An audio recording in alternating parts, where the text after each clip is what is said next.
What happens when a man who builds tractors decides he can make a better car than Ferrari?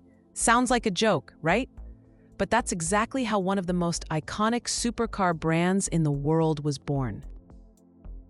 Lamborghini's origin story isn't just about fast cars and Italian style. It's a tale of ego, revenge, and a decision that changed automotive history forever. The story begins in post-war Italy. Ferruccio Lamborghini was no ordinary man. A mechanic in the Italian Air Force during World War II, he had a deep understanding of engines. After the war, he used leftover military equipment to build tractors, machines badly needed in a struggling, rebuilding nation. His business, Lamborghini Trattori, quickly grew into one of the most successful industrial companies in Italy. But Ferruccio wasn't just a businessman. He loved cars, and not just any cars. He owned Alfa Romeos, Lancias, Maseratis, and eventually Ferraris. He especially admired Ferrari's power, design, and status. But there was one problem. Ferruccio found Ferrari's road cars to be too raw, too noisy, and too uncomfortable for daily use. And then came the moment that changed everything. After repeated problems with the clutch in his Ferrari 250 GT, Ferruccio decided to speak directly to Enzo Ferrari himself, the legendary fiery founder of Ferrari. What happened in that conversation depends on who you ask. Some say Enzo brushed him off, insulted him, and told him to stick to tractors. Others say it was more polite. But one thing is certain, Ferruccio left that meeting furious and determined. Why should he put up with bad design when he could build something better? Could a tractor maker really challenge the king of Italian sports cars? Ferruccio believed he could. And in 1963, he founded Automobili Lamborghini in the small town of Sant'Agata Bolognese. Unlike Ferrari, which was born out of racing, Lamborghini would focus purely on grand touring luxury cars, powerful, stylish, but also comfortable. Ferruccio's vision was clear. He wanted to create the perfect blend of performance and usability. He assembled a team of the best in the industry, including engineers from Ferrari itself. In just a few months, they built the Lamborghini 350 GT, a sleek, refined machine that stunned critics and customers alike. But Ferruccio wasn't done. In 1966, Lamborghini unveiled what many call the first true supercar, the Miura.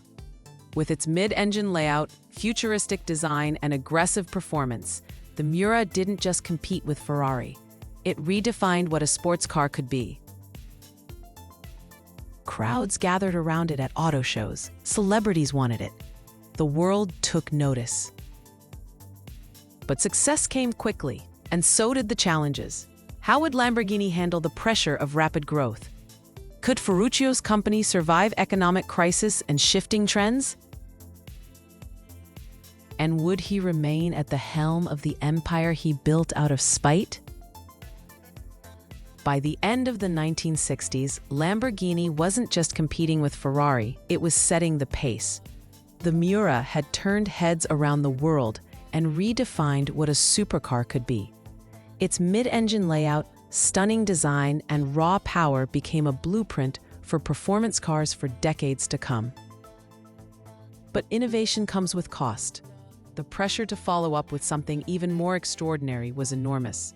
Ferruccio Lamborghini, always the visionary, wasn't interested in racing or chasing lap times. He wanted to build the ultimate road cars.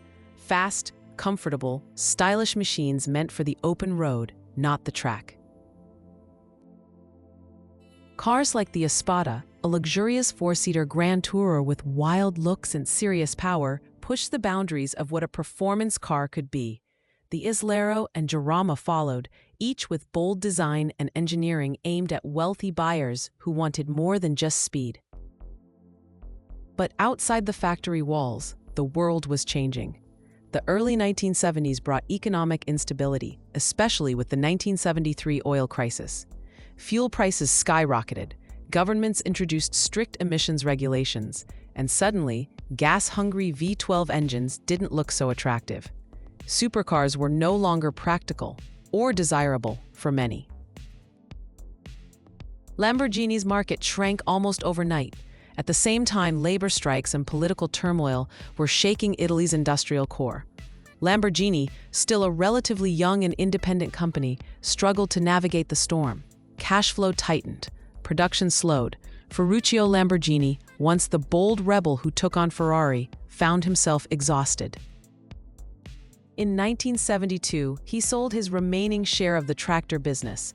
And in 1974, after just a decade in the car industry, he walked away from Automobile Lamborghini entirely. He retired quietly to his vineyard in Umbria. Just like that, the founder disappeared from the company that bore his name. But the Lamborghini badge lived on. Though ownership passed from hand to hand, first to Swiss businessmen, then to Chrysler in the late 1980s, then to Indonesian investors in the 90s, the spirit of the brand endured. Each new owner tried to revive the magic, with mixed results. Some models, like the Countach and the Diablo, became icons. Others were less successful.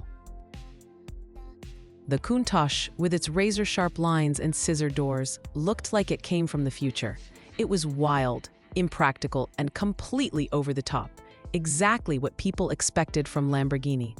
Posters of the Countach covered bedroom walls around the world. It didn't just define the brand, it became the ultimate dream car of a generation. In 1998, the brand's fate changed again, this time for good. Audi, a subsidiary of Volkswagen Group, acquired Lamborghini and brought with it stability, resources, and world-class engineering. Under Audi's watch, Lamborghini entered a new golden era. The Murcielago launched in 2001, blending Lamborghini's raw attitude with German build quality. It was a beast, wide, loud, and unapologetically aggressive. Then came the Gallardo, a slightly smaller, more accessible model that became the brand's bestseller for years. For the first time, Lamborghini wasn't just an exotic dream for the few. It was a real choice for a new generation of enthusiasts. The 2010s saw even more success. The Aventador continued the V12 legacy, while the Huracan offered a more refined but still thrilling experience. Lamborghini's brand was no longer just about being loud and wild. It was evolving. Technology, design, and precision engineering now shared the spotlight with emotion and spectacle. Then, in 2018, came the Urus, a Lamborghini SUV. To purists, it was blasphemy. A Lamborghini that could carry groceries? But the market didn't care. The Urus became a runaway success, outselling every other model and bringing new customers into the fold. It allowed Lamborghini to grow, invest, and innovate without sacrificing its DNA. Behind all this success, the spirit of Ferruccio still lingers. His story isn't just about founding a company. It's about pride, about proving someone wrong, about believing you don't need permission to do something great, all because one man got insulted by Ferrari and refused to accept it. Today, Lamborghini is more than just a car company. It's a symbol of rebellion, imagination, and the power of bold vision. It reminds us that even giants can be challenged, that even insults can spark revolutions, and that sometimes, just sometimes, revenge really does taste sweet. So next time you hear the roar of a V12 echo through the streets, remember, it all began with a tractor, a Ferrari, and a man who dared to say, "I can do better."